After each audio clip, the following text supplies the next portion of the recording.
សួស្តីបងប្អូនអរគ្នាថ្ងៃនេះខ្ញុំចង់និយាយតទៅនឹងច្បាប់រស់នៅក្នុងប្រទេសកូរ៉េខ្ញុំក៏លេចឃើញថានៅក្នុងប្រទេសកូរ៉េមានច្បាប់មួយគឺល្អមែនទែនបងប្អូនតែណាស់ថានៅប្រទេសកូរ៉េប្រជាជនទាំងអស់គឺគោរពទៅតាមច្បាប់នៅក្នុងប្រទេសកូរ៉េស្ទើរតែ100លើ100បងប្អូនដោយសារតែប្រជាជននៅក្នុងប្រទេសកូរ៉េគឺគោរពច្បាប់ជាធំបងប្អូនគឺគេឲ្យតម្លៃលើច្បាប់នៅក្នុងប្រទេសគេយ៉ាងខ្លាំងបងប្អូនហើយតទៅនឹងប៉ូលីសបងប្អូនប៉ូលីសគឺគេធ្វើការល្អខ្លាំងមែនទែនខ្ញុំមិនដែលជួបទេបងប្អូនខ្ញុំមកប្រទេសកូរ៉េនេះខ្ញុំមានអារម្មណ៍ថាខ្ញុំមានអារម្មណ៍ថាមានភាពកក់ក្ដៅខ្លាំង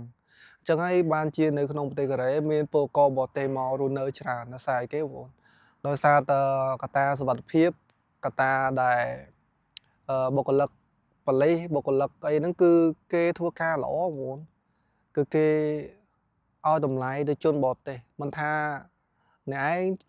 រស់នៅក្នុងប្រទេសនេះជាពលករមកធ្វើការនៅក្នុងប្រទេសគេក៏គេឲ្យតម្លៃយើងគេយកចិត្តទុកដាក់ចំពោះយើងជាជនបរទេសអញ្ចឹងហើយបានជានៅក្នុងប្រទេសកូរ៉េនេះមានជនបរទេសមកជាច្រើនមកធ្វើការអញ្ចឹងហើយខ្ញុំពិតជាមានអារម្មណ៍ថាតើសារប្រទេសកូរ៉េខ្លាំងមែនតើតកតននឹងច្បាប់នៅក្នុងប្រទេសកូរ៉េគឺគ្រប់ប្រជាជនអស់គឺគេឲ្យតម្លៃគឺគេគោរពលើច្បាប់ដោយសារអីបងប្អូនគឺច្បាប់របស់គេហ្នឹងគឺធ្វើឡើងគឺតឹងតែងបងប្អូនតឹងតែងគឺច្បាប់ហ្នឹងគឺធ្វើឲ្យប្រជាជនត្រូវអនុវត្តមិនមែនបង្កើតឡើងមកបង្កើតឲ្យចោលទេបងប្រជាជនត្រូវអនុវត្តតាមហើយប្រជាជនមិនអាចបំពានជាមួយច្បាប់ទេហើយខ្ញុំនិយាយធូរតើតើនឹងបើនិយាយពីច្បាប់បើកបរវិញបងប្អូននៅប្រទេសកូរ៉េតើតើនឹងច្បាប់បើកបរផ្លូវដែលមានគំនូសសថ្មើរជើងតម្រូវឲ្យមានមនុស្សឆ្លងកាត់ហ្នឹងគឺឡាននៅក្នុងប្រទេសកូរ៉េបើសិនជាយើងដើរឆ្លងកាត់ភ្លើងផ្លូវហ្នឹងអត់មានភ្លើងស្រាចរទេហើយផ្លូវហ្នឹងមានគំនូសសអញ្ចឹងយើងដើរឆ្លងកាត់ទៅគឺឡានគឺគេឈប់ឲ្យយើងឆ្លងហើយបើយើងប្រៀបធៀបនៅស្រុកយើងវិញគឺអត់អាចទេបងប្អូនខ្ញុំឃើញមានច្រើនដែរដូចជាកន្លែងទីប្រជុំជនអីគឺអត់ដែលមានអញ្ចឹងទេអត់ដែលមានប្រើគំនូសសទេហើយទោះបីជាមានគឺចរាចរណ៍គឺមិនមែនធ្វើដូចគេទេខ្ញុំមកដល់ប្រទេសកូរ៉េគឺភ្លឺភ្នែកខ្លាំងមែនតើបងប្អូនអញ្ចឹងហើយបានខ្ញុំទៅសារនៅប្រទេសកូរ៉េយ៉ាងខ្លាំងដូចជាកណ្ដុះស្មើជើងអញ្ចឹងបើសិនជាបងប្អូនដើរឆ្លងកាត់កណ្ដុះស្មើជើងអត់មានស្តុបមានភ្លើងសញ្ញាចរាចរណ៍គឺឡានគឺគេផ្ដល់អាទិភាពឲ្យបងប្អូនដើរថ្មើរជើងគឺឡានគឺគេត្រូវឈប់បងប្អូនឈប់គឺឆ្ងាយពីបងប្អូនមែនតើហើយចំណុចមួយទៀតតកតនឹងកាផ្លេឡានកាផ្លេម៉ូតូហ្នឹងគឺនៅក្នុងប្រទេសកូរ៉េបើសិនជាបងប្អូនធ្វើដំណើរមួយថ្ងៃពេញសឹងថាអត់លឺកាផ្លេឡានផ្លេម៉ូតូទេបងប្អូនប្រហែលជាឆ្ងល់ហើយបងប្អូននៅខ្មែរបងប្អូនដឹងតែឆ្ងល់100%ដោយសារខ្ញុំមកប្រទេសកូរ៉េគឺខ្ញុំឆ្ងល់គេគឺកាផ្លេឡានហ្នឹងបងឡានបើកខ្វាត់ខ្វែងតែគេអត់កាផ្លេដោយសារគេប្រទេសគេគឺមានច្បាប់គេគោរពច្បាប់ភ្លើងស្តុបភ្លើងសញ្ញាបែបណាគឺគេធ្វើដំណើរតាមភ្លើងស្តុបភ្លើងសញ្ញារបស់គេអត់មានអញ៉ាយលក្ខណៈថាជីកតំណែងវាយកាផ្លេបើអីណាបងប្អូនអត់មានទេនៅប្រទេសកូរ៉េហើយករណីដែលកាផ្លេករណីឡានដែលឈប់ឬក៏បត់ដែលអត់បានឲ្យភ្លើងហ្នឹងគេវាយកាផ្លេខ្ញុំធ្លាប់ឃើញម្ដងបងប្អូនហើយតើតនឹងឡានប្រភេទឡានសង្គ្រោះបន្ទាន់ហ្នឹងគេបើកភ្លើងហើយគេវាយកាផ្លេករណីដែរឡានខាងមុខហ្នឹងអត់ជិះផ្លូវដោយសារគាត់ចាប់អារម្មណ៍អញ្ចឹងណាហ្នឹងគេវាយកាផ្លេហើយបើសិនជាករណីទូទៅបងប្អូនគឺអត់សឹងថាអត់មានបងប្អូនជិះមួយថ្ងៃពេញបើសិនជាបងប្អូននៅប្រទេសកូរ៉េបងប្អូនអ្នកនៅប្រទេសកូរ៉េប្រហែលជាដឹងតើតនេះច្បាប់ចរាចរណ៍ក្នុងប្រទេសកូរ៉េហើយ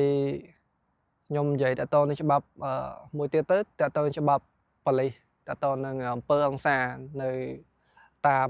ឃុំឡាណាបើនិយាយទៅឃុំសង្កាត់ទីក្រុងអីផ្សេងអញ្ចឹងណាបើសិនជាបងប្អូនមានបញ្ហាការឆ្លោះប្រកែកគ្នាអាចឈានដល់អង្គើហិង្សាការវាយដំគ្នាហ្នឹងបងប្អូនគ្រាន់តែរាយការណ៍ទៅកាន់ប៉ូលីសទៅខ្ញុំគិតថារយៈពេលប្រហែលជា2ទៅ3នាទីគឺគេចុះមកដល់ទីតាំងបងប្អូនគ្រាន់តែរាយការណ៍ប្រាប់ថា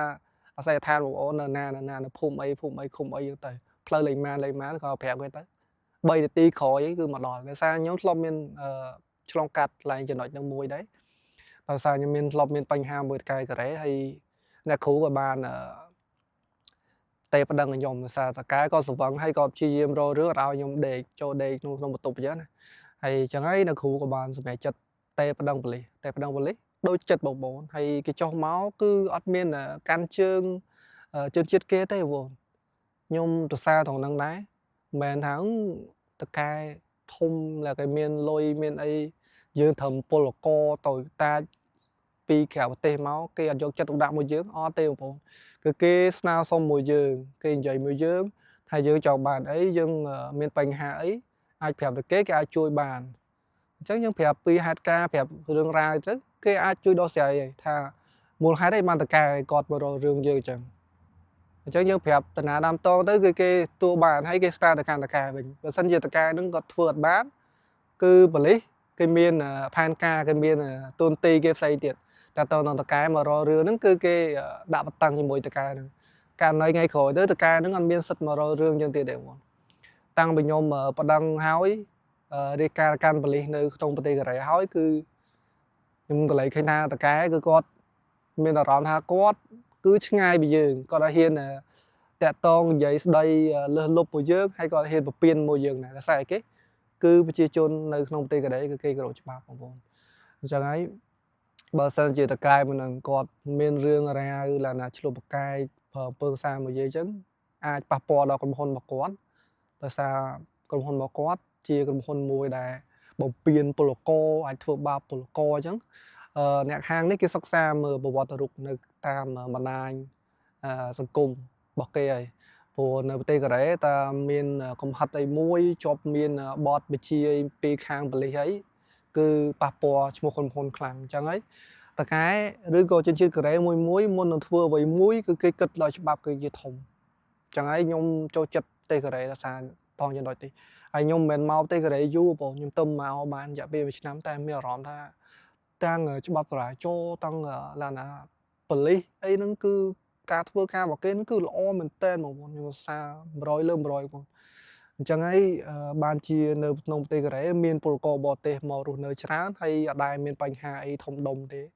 ករណីអីឡាណាធំដុំអីគឺអត់មានទេបងអញ្ចឹងហើយនៅប្រទេសកូរ៉េបើសិនជាបងប្អូនមានបំណងមកធ្វើការក្នុងប្រទេសកូរ៉េខ្ញុំគិតថាល្អបំផុត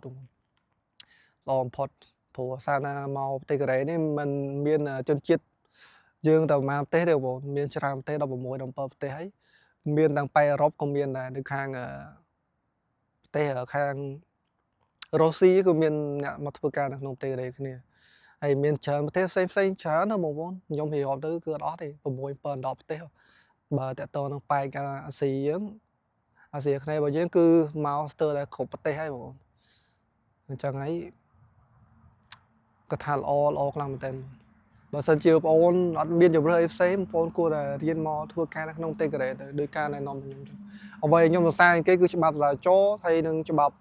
នៅក្នុងប្រទេសកូរ៉េតើតើនឹងអំពើហិង្សាផ្សេងនេះគឺច្បាប់របស់គេគឺល្អខ្លាំងមែនតើបងអញ្ចឹងហើយមានប្រជាជនប្រទេសកូរ៉េគឺគេគោរពច្បាប់ហើយអញ្ចឹងហើយអំពើហិង្សាហ្នឹងគឺអត់មានទេហើយការឆ្លោះប្រកែកអីហ្នឹងមិនមានណាមានលក្ខណៈតិចតួចហើយមិនអាចឈានដល់អំពើហិង្សាវាយដំអន្តរជាតិគឺអត់មានទេបងនេះគឺល្អមែនតើហើយប្រទេសគេចិត្តស្ងប់ស្ងាត់បងអត់មានលក្ខណៈច្រៀងការ៉ាអូខេឡូឡាយពេញហ្នឹងគឺអត់មានទេបងគឺល្អខ្លាំងមែនតើនេះអ្វីដែលខ្ញុំធ្លាប់ជួបហើយក៏មានចំណុចអត់ល្អតិចតួចដែរគាត់ថាចំណុចល្អនោះសឹងថា 90% ហើយចំណុចអត់ល្អមានតែ 10% អញ្ចឹងឬក៏ 5% ទេហ្នឹងជាអ្វីដែលខ្ញុំធ្លាប់ជួបកន្លងមកហើយវីដេអូមួយនេះខ្ញុំមានតែប៉ុណ្្នឹងទេបងប្អូនហើយបងប្អូនដែរចូលចិត្តវីដេអូរបស់ខ្ញុំកុំភ្លេចជួយ Subscribe Channel YouTube របស់ខ្ញុំម្នាក់មួយហ៎បងប្អូនហើយជួបគ្នានៅវីដេអូក្រោយទៀត